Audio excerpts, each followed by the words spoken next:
नमस्कार, मेरा नाम ज्ञानेश्वर है और आपने देखना शुरू कर दिया है लाइव सिटी। मेरे साथ दिल्ली से जुड़ रहे हैं देश के जाने माने सीनियर जर्नलिस्ट अजीत द्विवेदी जी। स्वागत है अजीत जी आपका। अजीत जी, आज हम चर्चा करेंगे लोकसभा चुनाव 2024 की और एनडीए की, बिहार की चर्चा हो।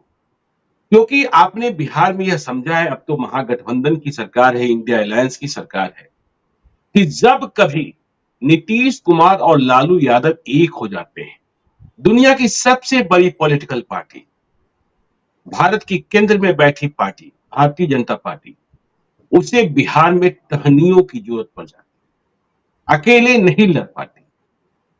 तो उन्हें चिराग पासवान की जरूरत होती है, जीतन राम मांझी की जरूरत होती है, उपेंद्र कुशवाहा की जरूरत होती है, पशुपति पारस की जरूरत होती है, आरसीपी सिंह को पार्टी में शामिल कराया जाता है, मुकेश सहनी पर डोरे डाले जाते हैं। तो इन टहनियों से बिहार में युद्ध लड़ने की, 2024 के चुनाव लड़ने की तैयारी चल रही है। उपेंद्र कुशवाहा, जीतन राम मांझी, चिराग पासवान और पशुपति पारस एनडीए में शामिल हो चुके हैं। मुकेश सहनी ने अपना निर्णय अभी नहीं लिया है, 25 नवंबर के बाद की बात कर रहे हैं। लेकिन देखने वाली बात यह भी है कि इन दिनों वे लालू यादव और नीतीश कुमार की तारीफ भी कर। तो अमित शाह जो पावर सेंटर है, तो अमित शाह के यहां उपेंद्र कुशवाहा 2 दिनों पहले पहुंचे, फिर जीतन राम मांझी पहुंचे। ये चर्चाएं भी हैं कि नीतीश कुमार की नजदीकियां फिर से एनडीए की ओर बढ़ रही है, बीजेपी की ओर बढ़ रही है। हालांकि नीतीश कुमार ने इसे सिरे से खारिज किया है। ललन सिंह ने कहा है 7 जन्म में संभव नहीं है। तो ऐसे में अमित शाह से उपेंद्र कुशवाहा का पहले मिलना, जीतन राम मांझी का बाद में मिलना, क्या ये जब मिल रहे हैं तो कौन सा सवाल पूछ रहे होंगे और सीटों को लेकर क्या फैसला हो चुका है कि इन्हें सीटें कितनी मिलेगी, कौन सी मिलेगी, बतासे में प्रसाद कौन सा मिलने वाला है, कहां से ये चुनाव लड़े। देखिए, काराकाट से उपेंद्र कुशवाहा लड़ेंगे, यह बात तय है। जीतन राम मांझी अपने बेटे को गया से लड़ाएंगे, यह बात भी तय मानी जा रही है। लेकिन इसके अलावा और क्या, बीजेपी ने तो सभी क्षेत्रों में तैयारी शुरू कर दी, ये क्या करें। चिराग पासवान भी कंफ्यूजन की स्थिति में है, पशुपति पारस से जो झगड़ा है उसका निपटारा नहीं हो रहा। अजीत जी, आप दिल्ली में बैठे हैं, ज्यादा बेहतर बता पाएंगे। देखिए, अभी तक जो हमारी जानकारी है उस जानकारी के हिसाब से न तो सीटों का फैसला हुआ है और न सीटें तय हुई हैं। ये बात जी। ठीक है कि काराकाट सीट मिल सकती है उपेंद्र कुशवाहा को एनडीए गठबंधन में, और गया सीट मिल सकती है जीतन राम मांझी को। ये जब पहली बार 2014 में उपेंद्र कुशवाहा चुनाव लड़े थे भारतीय जनता पार्टी के साथ, तब भी उनको काराकाट सीट मिली थी और वो वहां से चुनाव जीते। हम्म। उजियारपुर सीट जहां से वो वापस लड़े 2019 में और हार गए थे, वो सीट नहीं मिल सकती है क्योंकि नित्यानंद राय वहां से एमपी हैं भारतीय जनता पार्टी की, तो वो सीट नहीं मिल सकती है। उपेंद्र कुशवाहा के लिए वो सेफ सीट काराकाट मानी जा सकती है, जहां काराकाट और उजियारपुर दोनों पिछली बार लड़े थे, हार गए थे वो। जी। तो अब ये सीटें तय है नहीं, ये तय है कि ये दो नेता, इन दो की ये दो सीटें मान सकते हैं आपकी, अगर अलायंस होता है एनडीए में ये लोग रहते हैं तो ये दो सीटें मिलेंगी। जी। लेकिन ये भी तय नहीं हुआ है। एक जो एग्रीमेंट होता है पार्टियों के बीच में, जो समझौता होता है, जो समझौते के हिसाब से कि आप इतनी सीटों पर लड़ेंगे और आप इन सीटों पर लड़ेंगे, वो फैसला नहीं हुआ है अभी तक। और बार बार इन नेताओं का मिलना ये भी वो इसलिए भी हो रहा है ताकि अमित शाह के साथ बैठ करके ये फैसला करें, ये स्पष्टता आए कि हमको कितनी सीटें मिलेंगी और हम कहां कहां से लड़ेंगे। और जी। दूसरी स्पष्टता ये आए कि नीतीश कुमार के बारे में बीजेपी क्या सोच रही है। जो ये मैसेज है, और हम लोगों ने भी इस पर चर्चा की और तमाम इस पर बातें हुई, लोग बयान लोगों ने पूछा भी, ललन सिंह से भी और नीतीश कुमार से भी। और नीतीश कुमार ने कहा कि ऐसे ही कुछ कहते रहते हैं लोग और ये बोलते रहते हैं लोग, ये सब चीजें हैं, लेकिन चर्चा तो कहीं ना कहीं है। बिना बिना आग के धुआं तो उठता नहीं है, किसी न किसी जी। लेवल पर चर्चा हुई है और वो हम लोग पहले कर चुके हैं कि क्या क्या संकेत दिए नीतीश कुमार ने। वो राष्ट्रपति हम्म। के डिनर में गए, एंकर्स के बहिष्कार का उन्होंने विरोध किया, इंडिया नाम तक का उन्होंने पहले विरोध किया था। तो ये कई तरह से उन्होंने अपना सॉफ्ट कॉर्नर शो किया है बीजेपी की तरफ, एनडीए की तरफ। अब वो उनकी उसकी दूसरी पॉलिटिक्स हो सकता है कि वो अपने सहयोगियों पर दबाव डालने के लिए ये कर रहे हों, लेकिन इससे कंफ्यूजन हुआ है उपेंद्र कुशवाहा और चिराग पासवान, पशुपति पारस और जीतन राम मांझी, जीतन राम चारों के मांझी। वक्त। और जी। ये अनायास नहीं है। उस दिन भी आपने बताया कि उपेंद्र कुशवाहा ने भी नीतीश कुमार के प्रति अपने बोल नरम किए और पशुपति पारस ने तो स्वागत ही कर लिया कि अगर वो आते हैं तो उनका स्वागत होगा। जी, तो ये कहीं ना कहीं ये बात उठी है जिससे इन पार्टियों इन दलों के भीतर कंफ्यूजन है। तो अमित शाह से मिलने का जो दो कारण है, जो जो कारण मुख्य है वो ये है कि सीटों का बंटवारा तय कर लीजिए, आप सीटें बता दीजिए कि हमको कितनी सीटें आप दे रहे हैं और कितनी सी और कौन कौन सी सीट दे रहे हैं।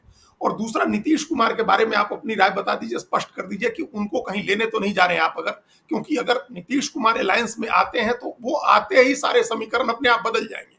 फिर ये जो जी, आपने कहा कि इन टहनियों की जरूरत नहीं है, बहुत मोटा तना है बिहार में, कई मायनों में बीजेपी से मोटा तना है नीतीश कुमार की पार्टी का, जनता दल यू का।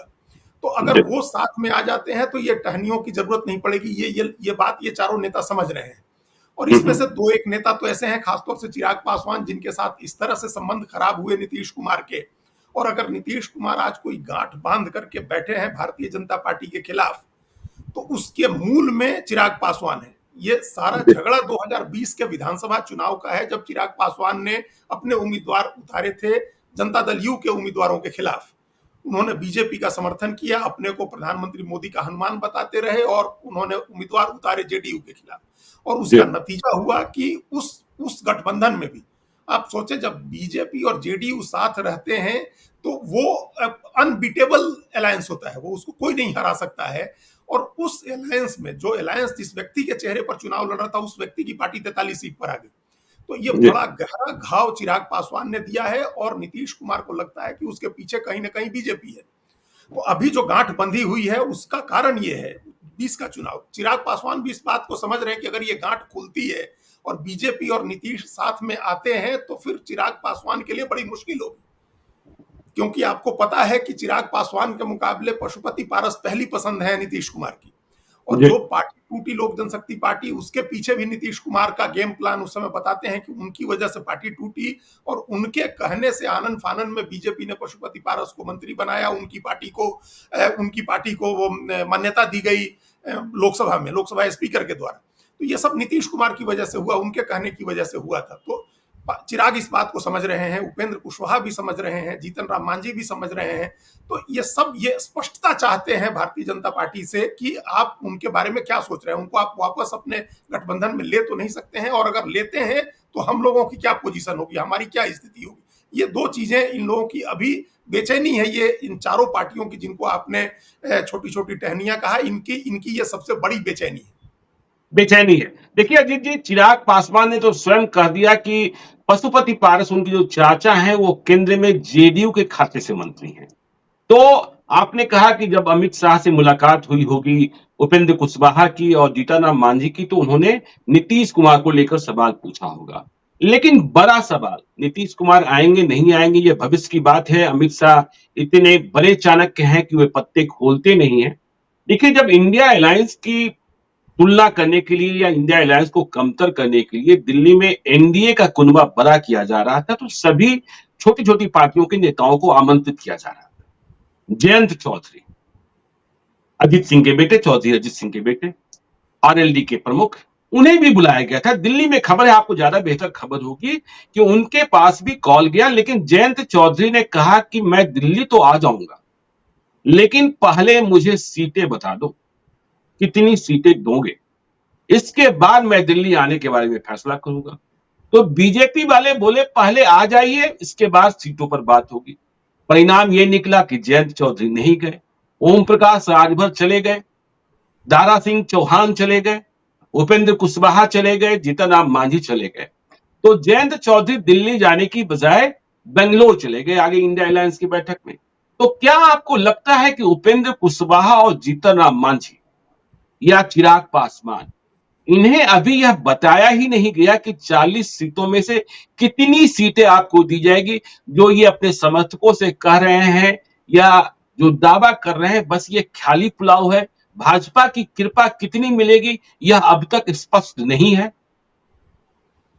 देखिए, इन दोनों में, ज्ञानेश्वर जी, जयंत चौधरी में और उपेंद्र कुशवाहा, जीतन राम मांझी में बड़ा फर्क है।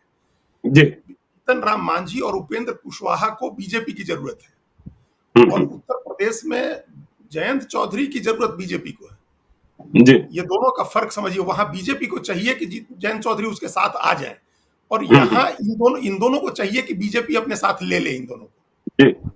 और इसका कारण ये है, आप देखिए किसी हम्म, भी रीजनल पार्टी की ताकत ज्ञानेश्वर जी कैसे तय होती है। रीजनल पार्टी की ताकत विधानसभा चुनाव में उसके परफॉर्मेंस से तय होती है, लोकसभा चुनाव में उसके परफॉर्मेंस से उसकी ताकत तय नहीं होती। जी लोकसभा चुनाव में उसके परफॉर्मेंस से उसके सहयोगी पार्टी की ताकत तय होती है। जैसे पिछले दो चुनाव में 2014 में और 2019 में लोक जनशक्ति पार्टी ने 6-6 लोकसभा सीटें जीत ली। तो जी ये लोक जनशक्ति पार्टी की ताकत नहीं है, ये भारतीय जनता पार्टी की ताकत है, नरेंद्र मोदी के करिश्मे की ताकत है, उनका करिश्मा है, उनका चेहरा है, उनका चमत्कार है। उस नाम जी पर वोट मिला और वो लोक जनशक्ति पार्टी के सभी 6 पिछली बार जीत गए और पिछली उससे पहले 14 में 7 में से 6 जीत गए थे। ये लोजपा की ताकत से नहीं हुआ था। लोजपा की ताकत का आकलन आप इससे 3 विधानसभा चुनावों से करिए। 2010 लोक जनशक्ति पार्टी जी आरजेडी के साथ तालमेल करके लड़ी, 4 एमएलए आए। हम्म, 2015 बीजेपी के साथ तालमेल करके लड़ी, 2 सीट आई। जी 2020 अकेले लड़ी, 1 सीट आई। तो जी ये ताकत है लोक जनशक्ति पार्टी की। अगर वोट के हिसाब से देखें तो कोई बड़ी ताकत पार्टी की नहीं है। आपको अब 4-2-1 ये आपका रिजल्ट है और दोनों गठबंधनों के साथ लड़ चुके और अकेले भी लड़के अपनी ताकत देख चुके। तो अब जी आप बीजेपी के साथ बार्गेनिंग करने की स्थिति में नहीं है कि हमको इतनी ही सीटें चाहिए और ये सीटें चाहिए तभी हम आपके साथ आएंगे। ये बार्गेनिंग की कैपेसिटी नहीं है। यहाँ अपर हैंड बीजेपी का है। बार्गेनिंग की ताकत किसी रीजनल पार्टी की अपने यहाँ बिहार में नहीं है।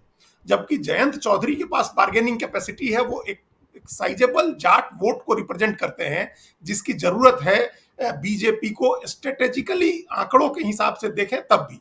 क्योंकि ये जो जैसे अब दलित वोट है या कुशवाहा वोट है तो वो पूरे प्रदेश में फैला हुआ वोट है, हर जगह 5-5, 10-10 हजार वोट मिलेगा। लेकिन जाट का जो वोट है वो कंसोलिडेटेड है पश्चिमी उत्तर प्रदेश में। अगर वहां अगर आरएलडी अलग लड़ती है या आरएलडी एक मजबूत अलायंस में समाजवादी पार्टी और कांग्रेस के साथ होती है, बसपा अगर उधर चली जाती है तो फिर पश्चिमी उत्तर प्रदेश पूरा बीजेपी के हाथ से निकल सकता है। बीजेपी की चिंता इसलिए जी बीजेपी उनको तमाम तरह के प्रलोभन दे रही है। उनको यहां तक कहा गया कि आपकी जो राज्यसभा की सीट है अभी जो आपको समाजवादी पार्टी ने दी है वो छोड़ दीजिए, वो आपकी पत्नी को दे देंगे। आप बताइए, आप मथुरा की सीट, हम हेमा मालिनी की टिकट काट करके और आपको मथुरा की सीट से लड़ाते हैं, आप लड़ जाइए। आपको बागपत चाहिए तो बागपत भी दे देते हैं। मतलब बीजेपी उनसे बार्गेनिंग कर रही है और इधर उल्टी है, उधर यहाँ उल्टे ये लोग परेशान हैं। ये लोग बीजेपी के साथ जाकर के किसी तरह से अपने लिए जो सीटें मिल सकती हैं वो लेने की कोशिश कर रहे हैं। और इसका नतीजा ये होगा ज्ञानेश्वर जी की जो पिछली बार 5 सीटों पर लड़े थे उपेंद्र कुशवाहा आरजेडी के अलायंस जी में, आरजेडी को उसके अलायंस में 5 सीट लड़े थे और 14 में 3 सीट लड़े थे। इस बार उनको 3 सीट, 5 सीट तो छोड़िए, उनको 3 नहीं सीट भी नहीं मिली। अजीत जी, पहले हम चिराग पासवान पर ही पूरा कंप्लीट हाँ कर ठीक लेते है। हैं। चिराग पासवान, हाँ, चिराग पासवान का रिपोर्ट कार्ड आपने बता दिया। 6 सीटें विधानसभा में भी उनका परफॉर्मेंस क्या रहा। चिराग पासवान 6 लोकसभा सीटें मांग रहे हैं जैसा कहा जाता है, लेकिन उनके 5 सांसद जो 2019 में जीते वे तो उनके चाचा के साथ चले गए। चाचा पशुपति पारस भी आज की तारीख में एनडीए में ही है। तो आपको क्या लगता है कि ऐसे में चिराग पासवान क्या किसी भी तरीके से 2019 की तरह 6 सीटें हासिल कर सकते हैं, या 6 सीटों में चाचा का भी समायोजन होगा, या फिर चिराग पासवान की जिद पर चाचा बाहर कर दिए जाएंगे? और यदि चिराग पासवान नहीं माने तो क्या होगा, चाचा नहीं माने तो क्या होगा, चाचा का रास्ता कहां खुलेगा और चिराग पासवान का हल क्या होगा? देखिए ज्ञानेश्वर जी, चिराग पासवान अभी तक अपना फोर्ट होल्ड किए हुए हैं। वो अभी तक एक तरह से बाकी जो जो रीजनल छत्रप है बिहार के, जो बाकी नेता हैं जो एनडीए में हैं, उनके जी मुकाबले चिराग पासवान ज्यादा मजबूती से अपनी बात पर अड़े हुए हैं। हम्म, उनको भी पहले ये ऑफर था कि आप अपनी पार्टी का विलय कर लीजिए, बीजेपी में आ जाइए और आप जो चाहिए सो आपको मिल जाएगा। यहां तक हम्म, ऑफर था उनको कि आपको केंद्रीय कैबिनेट मंत्री बना देते हैं, कैबिनेट मिनिस्टर, अच्छा, हाँ, स्टेट मिनिस्टर नहीं, कैबिनेट मिनिस्टर आपको बना जी देते हैं। आप पार्टी मर्ज कर लीजिए और आपकी हम्म, मर्जी से 5 टिकट आपके हिसाब से दी जाएगी। हम्म, अगर आप अपनी पार्टी मर्ज नहीं करते हैं, जो दूसरा प्रस्ताव था, और ये बहुत टॉप सोर्सेज के हवाले से मैं बता रहा हूं जिनके सामने बैठ करके बात हुई है। जी और अगर दूसरा ये था कि अगर आप मर्ज नहीं करते हैं तो आपको अधिकतम राज्य मंत्री बनाया जाएगा और आपको 2 सीटें दी जाएंगी लोकसभा की, सिर्फ 2 सीटें? सिर्फ 2 सीट दी जाएगी। अच्छा, तो हाँ, ये दूसरी बातचीत जब हुई तब ये वो 2 से बढ़ करके बीजेपी 3 सीट पर पहुंची कि 3 सीट आपको और 3 सीट आपके चाचा को, या जैसे भी होगा हम लोग उनको एडजस्ट करेंगे, आपको जी 3 सीट दे देंगे अगर आप अपने सिंबल पर लड़ते हैं तब। अगर हमारे सिंबल पर लड़ते हैं, कमल के निशान पर अगर लड़ते हैं, ऐसा बीजेपी ने कहा, तो आपको 5 जी सीटें आपकी मर्जी से 5 कैंडिडेट दिए जाएंगे और आपको केंद्र में कैबिनेट मंत्री बनाया जाएगा। जी चिराग पासवान ने एकदम ही मना कर दिया और आप सोचिए कि उन्होंने मंत्री पद छोड़ा हुआ है। अगर वो तैयार हो जाते बीजेपी के दोनों में से किसी भी प्रपोजल पर, तो वो अब तक कैबिनेट का विस्तार हुआ रहता। जो जो जी हम लोग देख रहे हैं जून से जो टलता आ रहा है कि मई हम्म जून से कहा जा रहा है कि नरेंद्र मोदी अपनी कैबिनेट में फेरबदल करेंगे, तो वो टलता जा रहा है। उसके पीछे 10 कारणों में एक कारण ये भी है कि ये तय नहीं हुआ कि बिहार में क्या करना है। एक कारण तो ये भी है कि बिहार में लोग अभी ये भी कह रहे हैं कि नीतीश कुमार का इंतजार हो रहा है, लेकिन वो छोड़िए, वो अभी अब तो क्या इंतजार होगा, अब तो बहुत कम समय बचा है। लेकिन चिराग पासवान इस पर राजी नहीं हुए कि हम 3 सीट लेकर के अपने सिंबल पर राज्य मंत्री बन के और 3 सीट नहीं लड़ेंगे। हमको जी हमारे पार्टी के समय जितनी सीटें मिलती थी उतनी सीट चाहिए। वो हम्म अपनी इस बात पर अड़े हुए हैं। भारतीय जनता पार्टी का कैलकुलेशन ये है ज्ञानेश्वर जी कि वो जोखिम नहीं ले सकते हैं कि पशुपति पारस अलग हो जाए। उनको पता है कि अच्छा वो अलग होते हैं तो वो जनता दल यू के साथ जाएंगे। तो हम्म आरजेडी जेडीयू कांग्रेस अलायंस में अगर वो जाते हैं और जेडीयू अपने कोटे से उनको 1-2 सीट भी देती है, तो उस सीट पर प्रोस्पेक्ट खराब हो जाएगा चिराग पासवान की पार्टी का। आप हम्म सोचिए अगर हाजीपुर और समस्तीपुर सीट ही, यही 2 सीट अगर मिल जाती है उस अलायंस में पशुपति पारस को, तो ये दोनों जी सीटें खराब हो जाएंगी। ये सीट, ये पता है बीजेपी को, ये बीजेपी का अपना कैलकुलेशन है, बीजेपी की अपनी फीडबैक है कि ये सीटें खराब हो जाएंगी। जी और वो नहीं चाहती है कि ऐसा कुछ हो। बीजेपी चाहती है कि दोनों चाचा भतीजे के साथ मिल करके हम दोनों के म्यूचुअल अंडरस्टैंडिंग से सीटों का बंटवारा करें। तो उसमें फॉर्मूला ये हो सकता है कि इनको बीजेपी 5 सीट का ऑफर करेगी अल्टीमेटली, हमको लग रहा है, जिसमें दोनों जी को साथ रखने का। 5 6 सीटें सीट भी हो तो हाँ, वो 6 जी सीट भी हो सकती है, लेकिन पहला प्रस्ताव जो बीजेपी की तरफ से आना है वो 5 सीट का आना है कि 2 जी सीट आपके चाचा के खेमे में डाल दीजिए, आपके चाचा जिसको लड़ाना चाहे लड़ाते हैं, 3 आप हम्म लड़ाइए। जो पशुपति पारस के साथ जो एमपी चले गए हैं उनमें से 1-2 अगर बीजेपी को लगता है कि वो जीत सकते हैं तो बीजेपी उनको अपना सिंबल दे सकती है। ये एक तरह का फॉर्मूला जो इनके बीच में डिस्कस हुआ है। जो जी बिहार की कोर कमेटी के नेता हैं, बिहार बीजेपी की कोर कमेटी के जो नेता हैं, उनके साथ दिल्ली में जो राष्ट्रीय नेताओं की बैठक हुई उसमें ये फॉर्मूला डिस्कस हुआ कि इन दोनों को 5 सीट, अधिकतम जो 6 सीट मिला था, अगर वहां तक जाते हैं दोनों मिल करके, अलग अलग तो सवाल ही नहीं उठता है, दोनों जी मिल करके आते हैं तो वो 6 सीटें दी जा सकती हैं। और उसमें अगर ये कोई सीट छोड़ते हैं अपने किसी, जो इनका सिटिंग एमपी है, अगर उसको लेकर के कोई खिचखिच इनके बीच होती है, या चिराग पासवान चाहते हैं कि अपने चाचा के साथ जो एमपी है उनकी किसी सीट पर अपना कैंडिडेट दें, तो वहां वाले हम्म कैंडिडेट को बीजेपी कहीं से एडजस्ट कर सकती है, अपने सिंबल पर उनको चुनाव लड़ा सकती है। ये एक फॉर्मूला डिस्कस हुआ है, ये अंतिम नहीं है, लेकिन ये फॉर्मूला जी डिस्कस हुआ है। और बीजेपी ये फॉर्मूला इसलिए डिस्कस कर रही है क्योंकि वो चाहती है कि पशुपति पारस और चिराग पासवान दोनों साथ में रहे एनडीए के। किसी को खोना नहीं चाहती है, किसी को अलग नहीं जाने देना चाहती है, क्योंकि आप समझ रहे हैं कि एक एक लोकसभा की सीट बहुत महत्वपूर्ण है। और भारतीय जी जनता पार्टी के लिए जो सबसे इंपॉर्टेंट स्टेट है और जो सबसे ट्रिकी स्टेट है वो बीजेपी है, क्योंकि ये में बिहार है। यहीं पर उसको एक बड़े मजबूत गठबंधन के साथ मुकाबला करना पड़ रहा है। बाकी कहीं की उसको ज्यादा चिंता नहीं है। बिहार और महाराष्ट्र ये 2 स्टेट हैं जहां वो ज्यादा चिंता में है, और इसलिए ज्यादा परमिटेशन कॉम्बिनेशन बनाए जा रहे हैं। तो बिहार का अभी का हिसाब ये है एलजेपी का कि 5 सीट या 6 सीट, लेकिन दोनों साथ में आएंगे तब। इसके अलावा अगर दोनों अलग अलग होते हैं तो अलग अलग बटेंगी सीटें, बीजेपी अपने से बांट के देगी कि 2 आपके या 4 आपके, 3-3 आपके या 3 आपके 2 उनके, ये बीजेपी बंटवारा करेगी, दोनों को अलग जाने नहीं देगी बीजेपी। चलिए चिराग पासवान की बात हो गई, उपेंद्र कुशवाहा की हम बात करते हैं। आपने कहा 2014 में 3 सीटें एनडीए अलायंस में 100% स्ट्राइक रेट, लेकिन 2019 में महागठबंधन से 5 सीटें और नील बट्टा सन्नाटा। तो अब उपेंद्र कुशवाहा जो एनडीए में है, वे 3 2014 की तरह कि 2019 की तरह 5, या इससे भी कम या इससे भी अधिक? 2014 के बाद ज्ञानेश्वर जी गंगा में बहुत पानी बह चुका, अब वो स्थिति नहीं है। 2014 प्राइम था उपेंद्र जी का। जी हम्म हमने उस दिन भी आपके प्रोग्राम में कहा था कि हम बहुत रिगार्ड करते हैं, हम बड़ा बड़ा नेता मानते हैं उपेंद्र जी को। चूंकि जी राज्यसभा छोड़ने वाला 3 साल हमने देखा है, कल्याण सिंह जैसा बड़ा नेता अपने 1 साल का कार्यकाल बचा हुआ था और राज्यसभा नहीं छोड़ी थी उन्होंने। हम्म पार्टी अपने अपने पोते बेटे सबको ज्वाइन करा दिया था उन्होंने बीजेपी में, वो खुद नहीं गए थे कि सदस्यता खत्म हो जाएगी। जी कुछ ऐसी स्थिति बनी थी कि उन्होंने 1 साल ही कार्यकाल उनका बचा हुआ था और वो नहीं छोड़ सके थे वो। और उपेंद्र हम्म कुशवाहा ने 3 साल की राज्यसभा छोड़ी थी। तो बड़े नेता हैं उपेंद्र जी, लेकिन अब जी वो की स्थिति 2014 के बाद से 2 चुनाव में प्रूवन है कि वो कुछ 3 चुनाव में, एक तरह समझिए 2 चुनाव में, 2019 के लोकसभा, 2020 के विधानसभा में उनकी स्थिति वो एक्सपोज हो गए हैं। एक तरह से उनकी स्थिति का, उनका वोट ग्राउंड पर क्या है ये पता चल गया है। 2015 के विधानसभा में भी, 2015 के विधानसभा में भी तीन चुनाव हमने कहा, ये तीन चुनाव 2015 का विधानसभा, 2019 का लोकसभा, 2020 का विधानसभा, और जी इन 3 चुनावों के बीच में वो इतनी बार इधर-उधर हुए। वो बीजेपी, उनका पहला मिसकैलकुलेशन था अलायंस छोड़ना 2014 में। जी वो एक तरह के भ्रम के शिकार हो गए, उन्होंने बीजेपी छोड़ी। अगर वो उस समय भी बीजेपी में रहते तो फिर मंत्री ही रहते। अगर वो बीजेपी छोड़ के 2019 के पहले अलग नहीं हुए रहते तो 2019 में फिर उनको 3 सीटें मिलनी थी, वो 2 सीटें मिलती या 3 सीट मिलती, वो जीतते, केंद्र में मंत्री रहते। तो वो उन्होंने गलत डिसीजन वो लगातार करते गए, अपना बीजेपी छोड़ना, आरजेडी के साथ जाना, फिर अपनी पार्टी बनाना, फिर अपनी पार्टी का जेडीयू में मर्ज करना, फिर अलग होना, फिर अपनी पार्टी बनाना। तो ये वो लगातार प्रयोग करते गए। इस प्रयोग से उनकी स्थिति थोड़ी कमजोर हो गई है। अब 3 सीटें उनकी जो हैं 2014 वाली, अभी भी बीजेपी के नजर में वही 3 सीटें उनकी एग्जिस्ट कर रही हैं।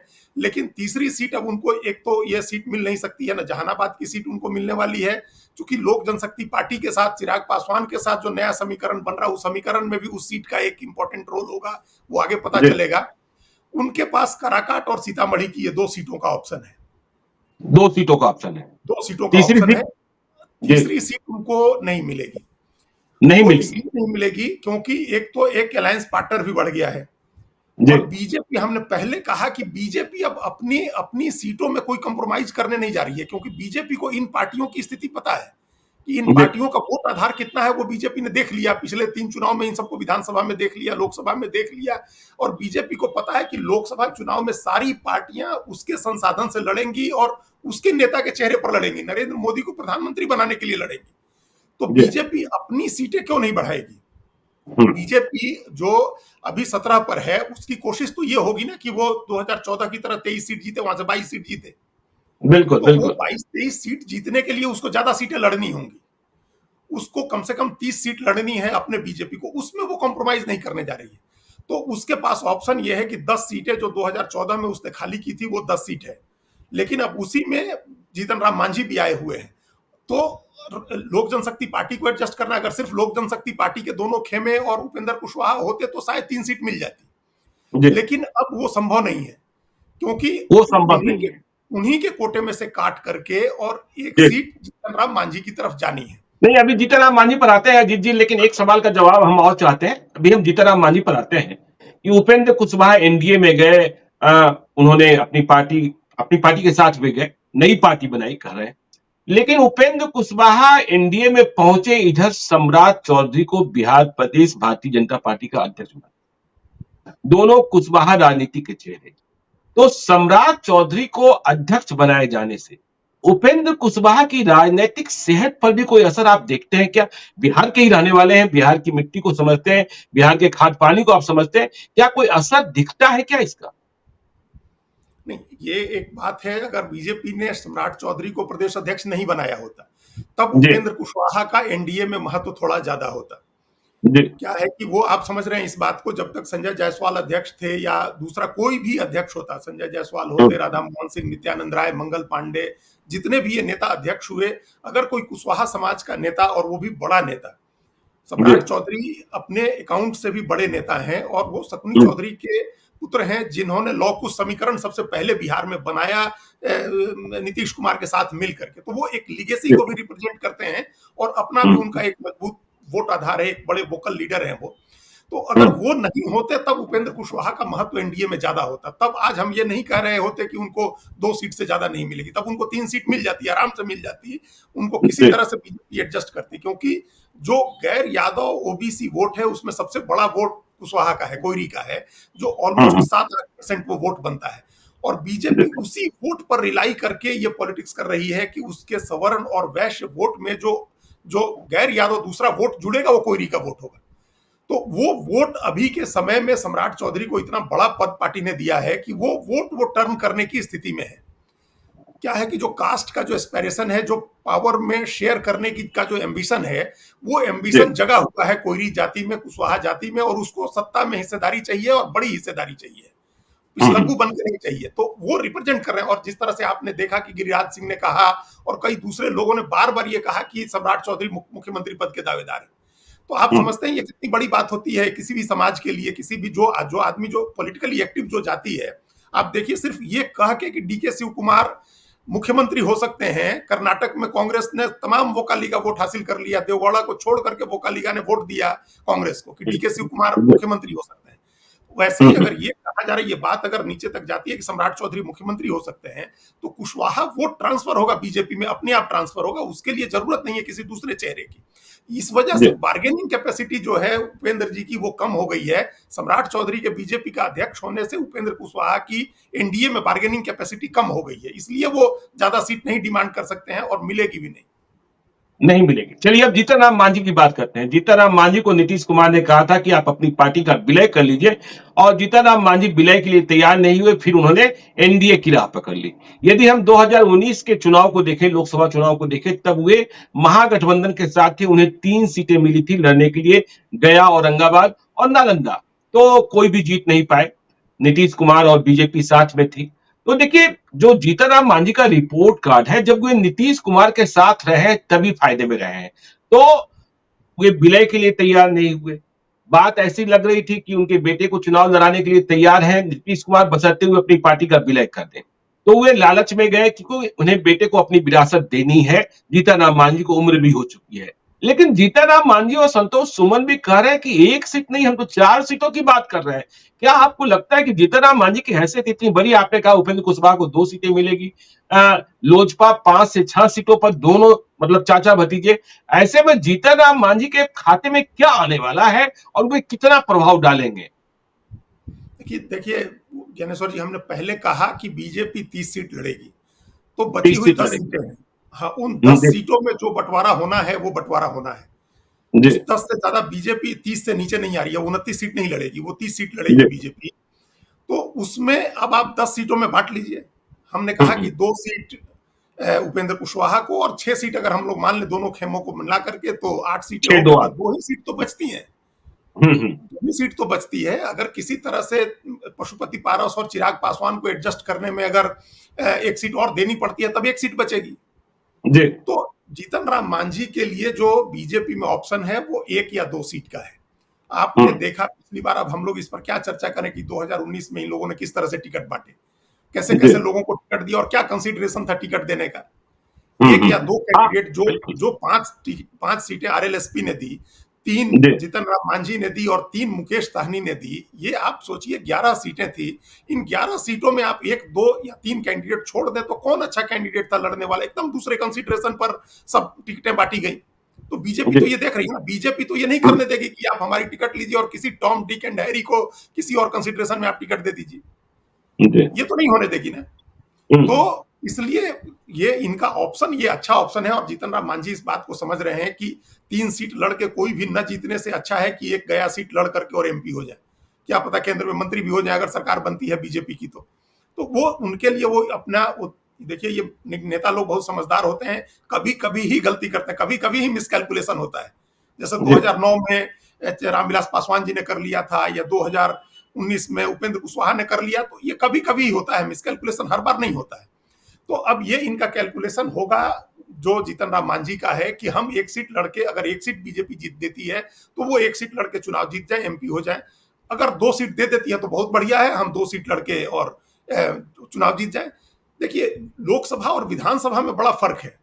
पिछली बार ये लोग लोकसभा चुनाव जिस गठबंधन से लड़े थे, आरजेडी और कांग्रेस का, वो लूजिंग वो था, वो अलायंस लूज करने वाला था, वो अलायंस जीतने वाला नहीं था, क्योंकि मोमेंटम एनडीए के साथ था। उस समय मोमेंटम राष्ट्रवाद के मुद्दे पर चुनाव हो रहा था। पुलवामा और बालाकोट उरी एयर स्ट्राइक के मुद्दे पर चुनाव हो रहा था। चारों तरफ राष्ट्रवाद की लहर थी, एक तरह का अंडर करंट था और ऊपर से भी करंट दिख रहा था। उस करंट की स्थिति में ये लोग गलत गठबंधन में थे, तो चुनाव हार गए लोकसभा का।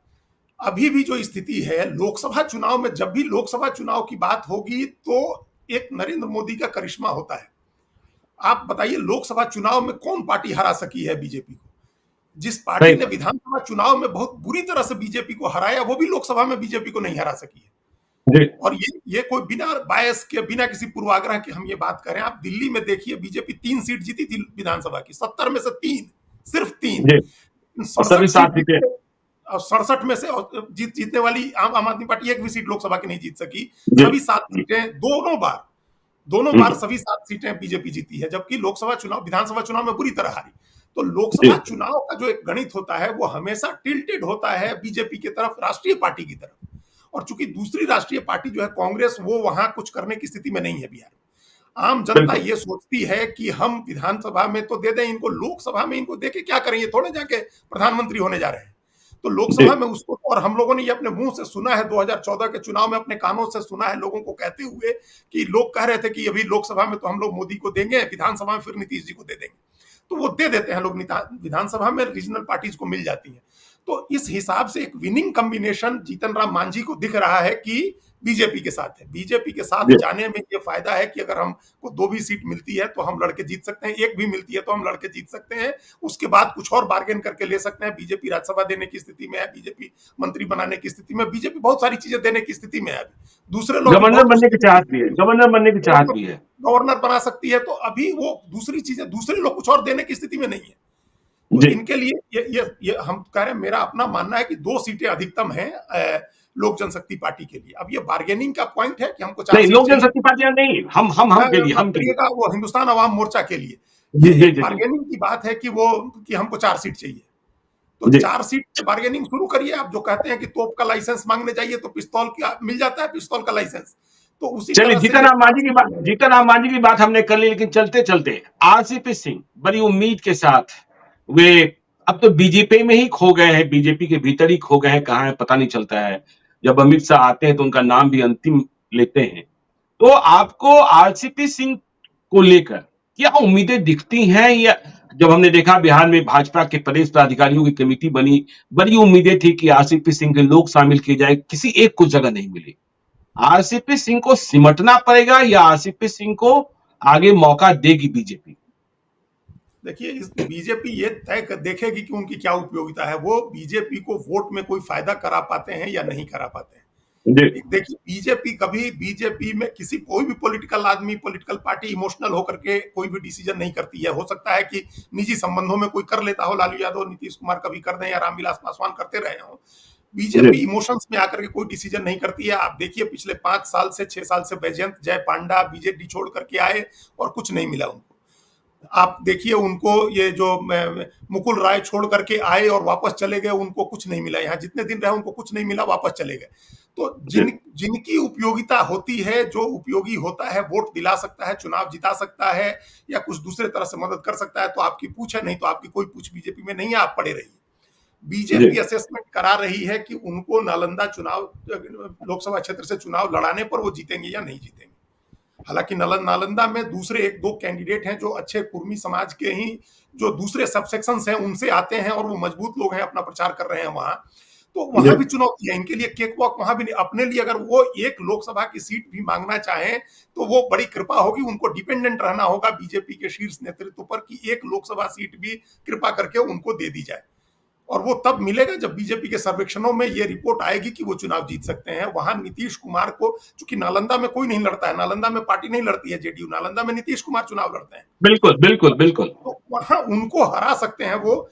ये इनको अगर उनके सर्वेक्षणों में, उनके जो तमाम अभी जो चल रहे हैं उसमें फीडबैक आती है कि वो वहां चुनाव लड़के जीत सकते हैं, तो उनको एक टिकट मिल जाएगी। इससे ज्यादा वो कुछ नहीं कर सकते, वो कुछ नहीं हासिल होना है बिहार की राजनीति में बीजेपी की तरफ से।